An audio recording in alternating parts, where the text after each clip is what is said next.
अस्सलाम वालेकुम। इस वीडियो में बात करेंगे हेरिडिटरी स्पेरोसाइटोसिस की। It is an important topic. Hereditary spherocytosis basically an inherited disorder which is caused by intrinsic defects in the red cell membrane skeleton which renders the red cells spheroid, less deformable and vulnerable to splenic sequestration and destruction। Basically होता क्या है hereditary स्पेरोसाइटोसिस में, हम अभी आगे in detail पढ़ेंगे। ये एक नॉर्मल रेड सेल का जो मेम्ब्रेन है उसका एक स्केलेटन इन्होंने दिया हुआ है। ऐसा normal red cell membrane skeleton हमारे पास होता है, और इस normal red cell membrane skeleton की वजह से ये जो कुछ प्रोटीन्स दिखाई हुई, इन प्रोटीन की वजह से होता क्या है, जो रेड सेल्स हैं, जो रेड सेल होते हैं हमारे, they are basically red blood cells. Basically they are क्या कहते हैं, मेड मोर डिफॉर्मेबल, और उनकी ड्यूरेबिलिटी एक तरफ से बढ़ जाती है इस नॉर्मल स्केलेटन होने की वजह से। अब हेरिडिटरी स्पेरोसाइटोसिस में क्या होता है कि इस स्केलेटन में कोई मसला आया हुआ होता है, स्केलेटन प्रॉपर नहीं बना होता, जिसकी वजह से जो रेड सेल की मेम्ब्रेन होती है, और या जो रेड सेल्स इटसेल्फ होते हैं, उनकी शेप स्फेरॉइड हो जाती है, मतलब वो स्फेरिकल बन जाते हैं, नॉर्मल बाइकॉनकेव नहीं रहते, और they become less deformable. Less deformable का ये मतलब है कि अब इनकी प्रॉपरली डिफॉर्मिटी नहीं हो सकती।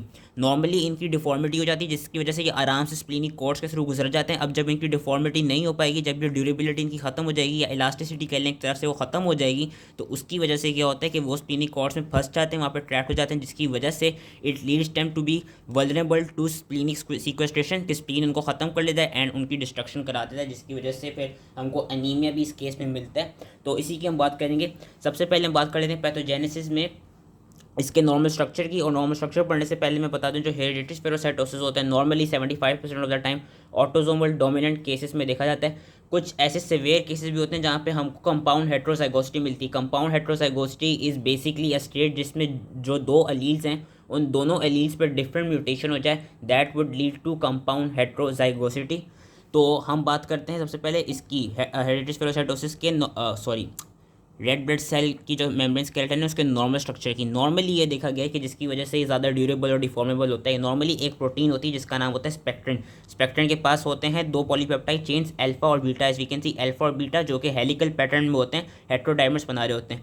अब इस स्पेक्ट्रिन प्रोटीन का एक हेड रीजन होता है और एक टेल रीजन होता है। जो हेड रीजन होता है, हेड रीजन पे हम यहाँ पे देख सकते हैं, हेड रीजन में वो जो दोनों हेट्रोडाइमर्स हैं वो आपस में कंबाइन होकर क्या बना रहे होते हैं, एक सेल्फ एसोसिएटेड टेट्रामर बना रहे होते हैं वो, ठीक है।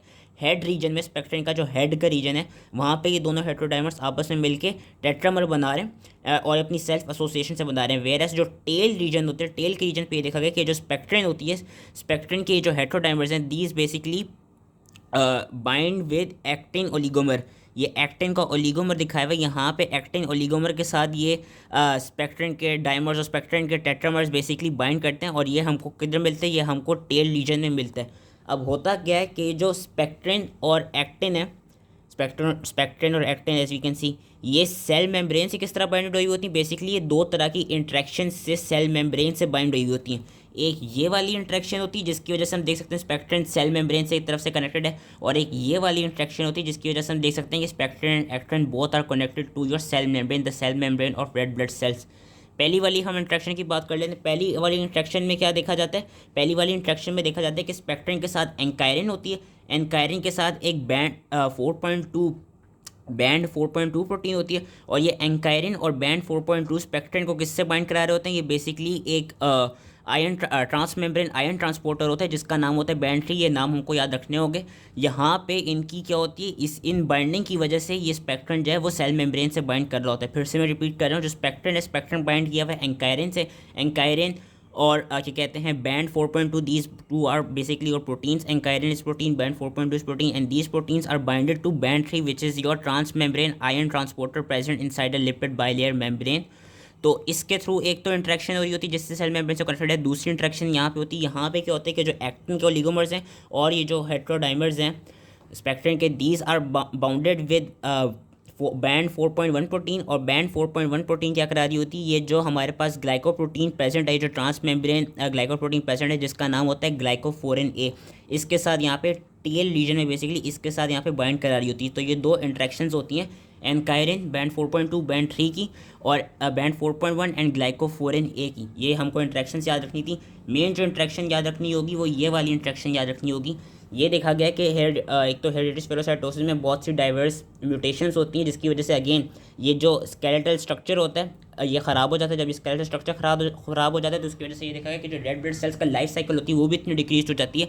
It becomes on average 10 to 20 days. Normally 120 days तक रेड ब्लड सेल्स हमारे ब्लड में रहते हैं, लेकिन हेरिडिटरी स्पेरोसाइटोसिस की वजह से उनकी जो साइकिल होती है नॉर्मल लाइफ साइकिल वो 10 to 20 डेज हो जाती है। और जो कॉमनली हमको म्यूटेशंस मिलती हैं वो किस लेवल पे मिलती हैं, इस इंट्रैक्शन लेवल पे मिलती हैं। कॉमनली हमको स्पेक्ट्रिन की, एनकायरिन की, बैंड 3 की और बैंड 3 की और बैंड 4.2 की, इन 4 चीज़ों की कॉमनली हमको म्यूटेशन मिलती है। तो ये वाली इंट्रैक्शन याद रखनी है। इन 4 चीज़ों की कॉमनली म्यूटेशन किस तरह मिल सकती है हमको, या तो फ्रेम शिफ्ट म्यूटेशन मिल सकती है, या ऐसा भी हो सकता है कि प्री मैच्योर स्टॉप कोडॉन आके लग जाए जिसकी वजह से ये नॉर्मल प्रोटीन्स नहीं बन पाती। और जब ये नॉर्मल प्रोटीन्स नहीं बन पाती तो उसकी वजह से होता क्या है कि जो स्केलेटन की असेंबली होती है वो रिड्यूस हो जाती है, which destabilises the overlying plasma membrane. As a result, since the plasma membrane is now destabilised, अब सेल मेम्ब्रेन का होने का लग जाता है, लॉस होने लग जाता है। अब जब सेल मेम्ब्रेन का लॉस होने लग जाता है उसकी वजह से होता क्या है कि जो volume to surface area ratio होती है वो चेंज होने लग जाती है, वो डिक्रीज होने लग जाती है। और उसको कंपनसेट करने के लिए रेड ब्लड सेल्स क्या करती हैं, रेड ब्लड सेल्स बेसिकली एक स्फेरिकल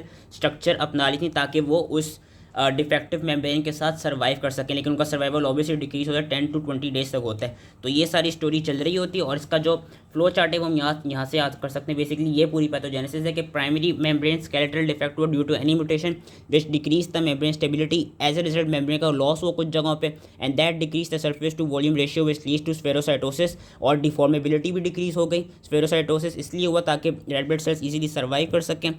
स्प्लीन में जाके क्या होगा, अब स्प्लीन में जब ये जाएंगे तो स्प्लीन में ये ट्रैप होने लग जाएंगे, क्योंकि स्प्लीन में जो कोड्स होती हैं वो उधर क्या कहते हैं उनमें, तो वो अब डिफॉर्मेबिलिटी की ख़त्म हो गई तो वहाँ से वो प्रॉपर्ली डिफॉर्म होकर नहीं गुजर सकते, स्फेरिकल हैं तो स्फेरिकल होकर वो ट्रैप हो जाएंगे। जब ट्रैप हो जाएंगे तो साथ में कुछ और फैक्टर्स होते हैं like erythrostasis. Erythrostasis is basically prolong exposure in your splenic environment, decrease glucose level, decrease pH, that all leads to membrane loss and that all eventually leads to phagocytosis and extravascular hemolysis, जो कि उन्होंने यहाँ पे दिखाया हुआ है कि जब स्प्लीन में ट्रैप हो जाते हैं तो मैक्रोफेजेस जो होती हैं स्प्लीन के वो इन्हें इनकल्फ करके ख़त्म फिनिश कर देते हैं। मॉर्फोलॉजी पाते हैं, मेन कैरेक्टरिस्टिक फाइंडिंग स्फेरोसाइटोसिस हमको मिलती है। अच्छा, spherocytosis is not a characteristic finding, और मैं अभी आगे बताता हूँ, क्योंकि स्फेरोसाइटोसिस और भी डिफरेंट डिजीज़ में देखा जाता है। ऑटोइम्यून हीमोलिटिक एनीमिया में भी हमें स्फेरोसाइटोसिस मिल रहा होता है। तो स्फेरोसाइटोसिस एक फाइंडिंग है लेकिन उसकी स्पेसिफिक फाइंडिंग नहीं है कि वो स्पेसिफिकली हेरिडिटरी स्फेरोसाइटोसिस के लिए हो। साथ में हमको ब्लड स्मेयर की इमेज दिखाई है, हमको क्या मिलेगी, small dark staining which is hyperchromic red cells lacking the central zone of pallor. As we can see, these are small hyperchromic red cells which are lacking the central zone of pallor. बहुत कम red cells हैं जिनमें हमको central zone of parallel नज़र आ रहा है, वरना काफ़ियों में नहीं नज़र आ रहा। और हमको कौन कौन से फीचर्स मिलते हैं, हमको रेटिकुलोसाइटोसिस मिलती है, मैरो एरिथ्रॉइड हाइपरप्लेजिया मिलता है, हीमोसिडरोसिस मिलती है, माइल्ड जॉन्डिस मिलती है, 50 to 40% ऑफ द केसेज में कोलिलेथाइसिस भी मिल सकती है पिगमेंटेड स्टोन्स की। माइल्ड स्प्लीनोमेगेली मिलती है क्योंकि अगेन स्प्लीन इनलार्ज्ड हुआ होता है, और वो माइल्ड स्प्लीनोमेगेली किस लिए मिलती है, due to congestion of the cords of Billroth and increase number of phagocytes within the spleen which are killing your red blood sales.